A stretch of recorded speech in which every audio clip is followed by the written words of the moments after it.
जय सद्गुरुनाथ प्रभु महाराज को जय।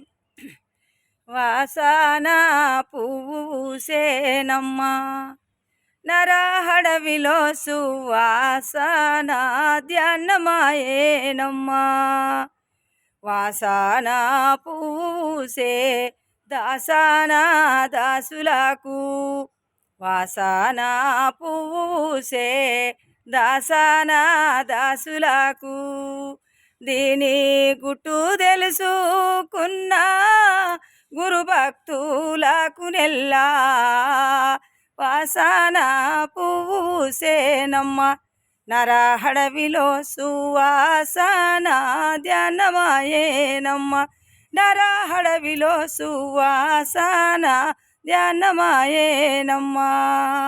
जय सद्गुरुनाथ प्रभु महाराज को जय।